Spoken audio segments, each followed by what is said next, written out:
ओम साई राम। सभी साईं भक्तों को चंपा दीदी का प्रणाम। ओम साई राम। सभी मेरे साईं भक्तों, मेरे साईं परिवार पर मेरे साईंनाथ की कृपा बनी रहे, ऐसी मेरी शुभकामना। मैं अगला अनुभव सुनाने जा रही हूँ। साईं भक्त आप ध्यान से सुनिएगा। बाबा से कितना प्रेम है, कितना लगाव है, या बाबा हमें कितना प्रेम करते हैं, उनकी इस अनुभव में साबिती होगी। झांसी की बात है, एक दिन मेरे पति को उस टाइम सावन का महीना चल रहा था और सावन का पहला सोमवार था, और मेरे पति को सीने में दर्द हुआ। ड्यूटी गए थे, वहाँ से उनको सीने में दर्द हुआ, और सीने में ऐसे दर्द हुआ कि उनको मतलब घबराहट सी हो रही है। और कोई दूसरा फौजी उनके साथ था, उन्होंने उनको बात बताया कि ऐसे ऐसे मेरे को हो रहा है। तो तुरंत ही हमारे आर्मी की गाड़ी मंगाई और उनको हॉस्पिटल लेके गए। हॉस्पिटल लेके गए तो वहाँ पूरा ईसीजी किया, पूरा रिपोर्ट किया, चेकअप किया। उसके बाद डॉक्टर ने बोला कि आप एडमिट हो जाओ। तब हम एक ही बार शिरडी गए थे, तो डॉक्टर ने बोला कि एडमिट हो जाओ। एडमिट हो गए। उसके बाद ये एडमिट हो गए, वहाँ से जो आर्मी का डब्बे वाला फ़ोन होता है, तो ऐसे तो उनको ज़्यादा नहीं था, लेकिन वो अंदर थोड़ा टेंशन में आ गए थे ज़्यादा कि मुझे कुछ हो जाएगा।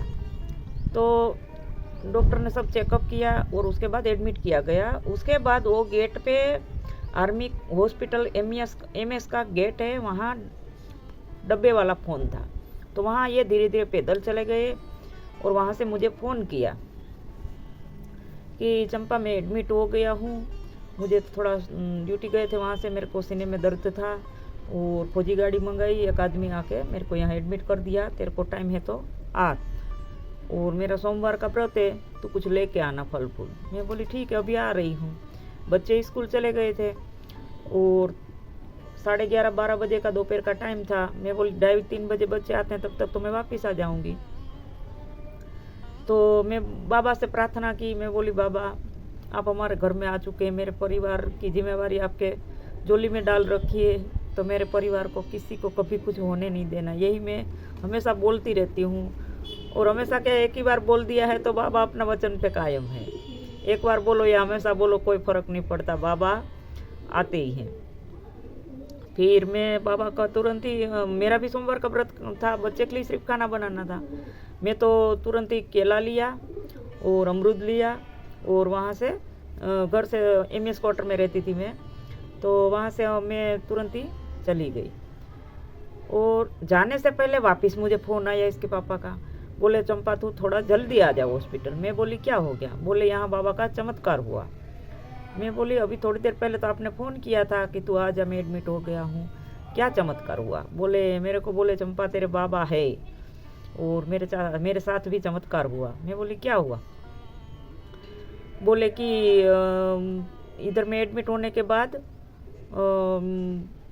मेरे गले में जो बाबा का एक पेंडल था, हम पहली बार शिरडी गए थे तो एक 10 रुपये का साईं का पेंडल लिया था, 10 रुपये वाला, और काले धागे में डाल के मेरे पति ने वो पहन रखा था, हमने सभी ने पहन रखा था। तो ये एडमिट हुए तो डॉक्टर ने बोला कि ये निकाल दो, ये आर्मी हॉस्पिटल है, ये धागा धुगा यहाँ हाथ में गर्दन में नहीं चलेगा, क्योंकि वो रिपोर्ट सारा करना पड़ता है, तो रिपोर्ट में अड़चन आएगी, तो आपको ये निकालना पड़ेगा। जब यहाँ से डिस्चार्ज हो जाओगे बाद में पहन लेना। लेकिन इसके पापा को एक तो सीने में दर्द है, तो और डॉक्टर ऊपर से बोल रहा है वो साईं का पेंडल निकालने के लिए, तो ये मना कर रहे हैं कि मैं नहीं निकालूंगा, कैसे निकालूँ। फिर अंदर तो मतलब बाबा बैठे हैं, लेकिन उनको मन नहीं कर रहा, फिर भी जो मजबूरी है तो निकालना पड़ेगा, एडमिट किए हैं। फिर उन्होंने धागा और पेंडल सब निकाल दिए बाबा के, वो रख दिया, और सभी दोपहर में वहाँ हॉस्पिटल खाना खाने लग गए। तो इसके पापा को भी खाना के लिए बोला कि आपका खाना इधर लग गया है, खाना खा लो सब दर्दी लोग। तो इसके पापा बोले कि मेरा तो सोमवार का व्रत है, अभी घर से कुछ फल फ्रूट आएगा। और तब तक वापिस से इसके पापा का फ़ोन आ गया, मेरे को बोले चमत्कार हो गया। तो मैं बोली क्या हो गया? बोले कि चंपा मुझे खाना नहीं खाना था, सोमवार का व्रत था और सभी दर्दी लोग खाना अंदर खा रहे थे, तो मैं तो बाहर फ़ोन करने के लिए जाना था, कि फ़ोन करके वापस आया और वहीं आर्मी हॉस्पिटल का जो गार्डन है फूलों का, वहाँ सीट पे बैठा हुआ, मैं वहाँ बैठा। तो वहाँ फूलों का जहाँ गार्डन है वहाँ एक गुलाब का पौधा लगा हुआ था ज़मीन में। गुलाब का पौधा, वहीं एक चांदी का साईं पेंडल पड़ा है और इसके पापा जैसे सीट पर बैठे और सामने गुलाब का पौधा है, तो सामने बैठे हैं तो सीधा वो बाबा का पेंडल है ना वहीं ध्यान गया जो गुलाब का पौधे के पास पड़ा नीचे एकदम, और जाने कोई बना के न्यू रख के गए उस तरह बाबा का पेंडल पड़ा है। तो इसके पापा का ध्यान गया, उन्होंने उठा लिया। तो देखो पेंडल वहाँ निकलवा दिया है, वो 10 रुपये का पेंडल है, शिरडी का, शिरडी से हम लेके आए थे, 10 रुपये वाला पेंडल है बाबा का, और वहाँ डॉक्टर ने निकलवा दिए थे और इसके पापा को निकालना नहीं था लेकिन मजबूरी थी तो निकाल दिए।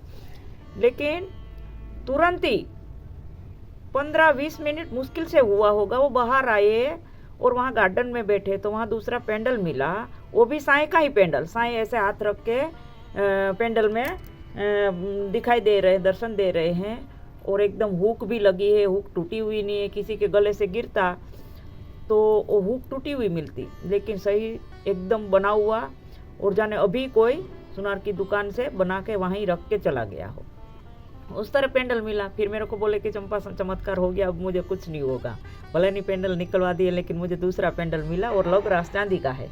फिर मैं वहाँ जा गई हॉस्पिटल, इधर से घर से चली, हॉस्पिटल पहुँची, केला दूध चाय पानी सब लेके गई, पिया खाया फल फ्रूट, और इतना तबीयत वैसे सही थी, कुछ नहीं था, और रिपोर्ट भी सब नॉर्मल आए थे।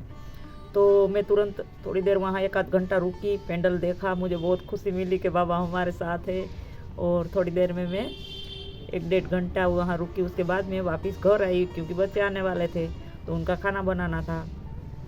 फिर आई, खाना बनाया, और वही साईं पेंडल जो मुझे मिला वो फिर मैं गंगा स्नान कराया, और सदर बाज़ार में मैं बच्चों को खाना दे के तुरंत चली गई। मैं बोली ये खाली मुझे अनुभव चाहिए ना, तो दिखाना है कि चांदी का है कि वैसे ही है। तो फिर मैं सुनार की दुकान पे वो पेंडल दिखाया तो बोले कि ये मैडम चांदी का है, ये कम से कम 550 रुपया इसका कीमत है। मैं बोली बाप रे, कहाँ 10 रुपये और कहाँ 10 रुपये वाला पेंडल और कहाँ चांदी का 500-550 वाला पेंडल। मुझे कोई चीज़ का लालच नहीं है, लेकिन बाबा ने बोला है ने कि मेरा भक्त 1 कदम बढ़ेगा मैं 100 कदम चलूँगा सामने। तो यही बात है कि बाबा कदम कदम पे अपना अनुभव देते हैं, अपना चमत्कार करते हैं, और बाबा कहीं नहीं गए हैं, बाबा जीवित है। और एमएच में इसके पापा टेंशन में थे, आर्मी हॉस्पिटल में जो एडमिट हुए वहाँ टेंशन में थे कि मेरा पेंडल निकलवा दिया, और पेंडल की जगह पे ही बाबा ने पेंडल ही वहीं दिखाया, मिला वहाँ बाबा का पेंडल। नहीं तो और कुछ भी चीज़ मिलने के लिए तो और बहुत हज़ारों लाखों सी चीज़ें थी, लेकिन साईं पेंडल ही क्यों मिला, साईं पेंडल ही डॉक्टर ने निकलवा दिया, और साईं पेंडल ही क्यों मिला। और वो 10 रुपये का था, वो भी बाबा ने साबित कर दिया, कोई बात नहीं, निकलवा दिया तो तेरे लिए तो मैं कीमती हूँ। तो वही कीमती पेंडल वहीं से मिला। तो मेरे साथ बाबा से हम साथ आए, मेरे पति के, क्योंकि वो सब लोग फौजी लोग हैं, पहले शुरुआत में वो नहीं मानते थे, लेकिन वो उसके बाद वो लीन होते गए, और सभी का मुझे साथ मिला, सपोर्ट मिला, सहकार मिला, और आज सभी मेरे साथ है। मेरे से पहले आरती पूजा करते हैं, मैं तो दिया अगरबत्ती पूजा कुछ करती नहीं हूँ, मैं सिर्फ बाबा का ध्यान लगाती हूँ, और ध्यान में मुझे साईनाथ जीवित दिखाई देने लग गए, और बाबा सामने आके बैठने लग गए, और बातचीत होती है। मैं शाम को सोती हूँ तो एकदम समाधि में मेरे को समाधि लग जाती है, रात को मुझे कुछ पता ही नहीं रहता है।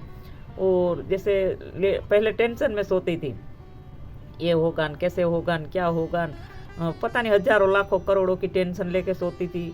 अब सोती हूँ तो 24 घंटे में शायद मैं 3-4 घंटा सोती होंगी, उतना मैं काम ही करती रहती हूँ, और बाबा की लीलाओं का गुणगान, और श्वासोश्वास में साईं साईं साईं साईं चलता रहता है। और बाबा मिलने की खुशी है तो अभी काम करके सोती हूँ, तुरंत ही नींद आ जाती है, कोई टेंशन नहीं, मौज में मस्ती में, साईं की मस्ती में सोते हैं। कब सुबह हो जाती पता ही नहीं चलता, लेकिन मुझे समाधि लग जाती है तो बाबा तुरंत ही मेरे पास आते हैं, बातचीत करते हैं। और शिरडी में ही रहती हूँ ज़्यादातर, 1 हफ्ते में 3 से 4 बार समाधि लगेगी और शिरडी पहुँच जाऊँगी। तो मेरा तो यही शरीर यही है गुजरात में, और मेरी आत्मा शिरडी में है। शायद मेरा बचपन या पिछला जन्म में मैं शिरडी में रही होगी, या बाबा से कुछ नाता होगा मेरा। इतना बाबा मेरा ख्याल रखते हैं। एक जो बाप अपनी बेटी अपनी बच्ची का ख्याल रखते हैं, उस तरह साईनाथ मेरा ख्याल रखते हैं। और कभी आने में देरी हुई बाबा को तो बहुत डांटती हूँ, लेकिन उस डांट में भी प्रेम छिपा रहता है। तुरंत ही बाबा आके करके जाएंगे। फिर बाबा को बोलती हूँ, बाबा सॉरी मैंने आपको डांट दिया। बोले कोई बात नहीं पगली, तू मुझसे प्रेम करती, उससे ज्यादा मैं तेरे को प्रेम करता हूँ, तेरी डांट में भी प्रेम छिपा है, ऐसे बाबा बोलते हैं। इतना साईं मेरा ख्याल रखते हैं, और मेरा ही नहीं पूरी दुनिया का, पूरे सभी साईं परिवार साईं भक्तों का ख्याल रखते हैं। बाबा कहीं नहीं गए हैं। बाबा इस दुनिया का मालिक, ये जगत गुरु, ये जाएगा तो दुनिया का क्या होगा, नहीं जा सकते बाबा। बाबा हमारे पास है, बस हमें दिल में अंदर उतरने की जरूरत है। हम पूजा भक्ति में लगे हैं, दिखावे में लगे हैं, दिखावे की दुनिया है उसमें हम लगे हैं, उनको नहीं पहचान पा रहे हैं। हमारे जीवन में हम थोड़ा खर्चा कम करके हर जीव को पहचानने की कोशिश करें, हर जीव को सुख पहुंचाए। आप किसी को सुख नहीं दे सकते तो दुख भी मत देना, या तू कहने से पहले आप कहना, क्योंकि हर जीव निर्जीव में मेरा साईं का वास है, मेरा साईं का वास है। वो सभी जगह विराजमान है, पूरा ब्रह्मांड का वो मालिक है। तो सभी साईं परिवार, साईं भक्त, मेरा वीडियो पसंद आता है तो सब्सक्राइब कीजिए, लाइक कीजिए, कमेंट कीजिए, ज़्यादा से ज़्यादा शेयर कीजिए, कि सभी साईं भक्त के पास मेरा संदेश पहुँचे, और उनको जो मुझे बाबा का सुख मिला उनको ये सुख मिले, यही मेरी प्रार्थना है। ओम साईं राम, सबका मालिक है।